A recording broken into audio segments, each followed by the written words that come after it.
comme te voilà loin de celui que tu fus, ô malade, déjà si lointain, si confus, méconnaissable et si différent de toi-même.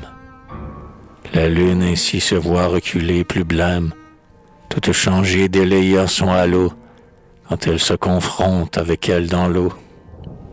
De même, étant malade, on se ressemble à peine. On n'est plus son visage, comme on est changé.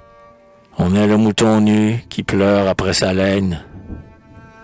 On se trouve soudain plus sage et plus âgé. On se cherche, on se perd, en molle souvenance. Soi-même on se revoit tel qu'après une absence.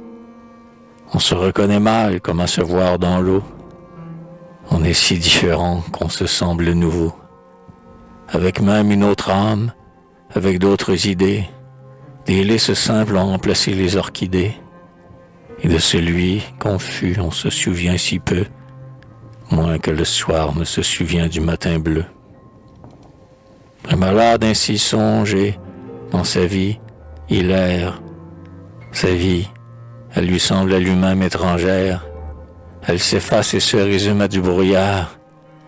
Ce qu'il s'en remémore, en temps de crépuscule, est advenu naguère à quelqu'un, quelque part. Peut-être est-ce à lui-même et qu'il fut somnambule.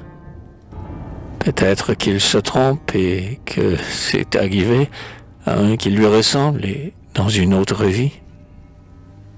Passé qu'il a vécu, mais qui semble rêver. N'était-il pas un autre avant la maladie? Or ce pâle autrefois si peu se prolongea, maison de l'horizon indistincte déjà, qu'indique seule une fumée irrésolue. Tout est si transitoire et si vite accompli. Sa vie antérieure est presque dans l'oubli. Il la sent vague en lui comme une histoire lue. Et, morne, il a l'impression jusqu'à l'aigu d'avoir à peine été, d'avoir si peu vécu.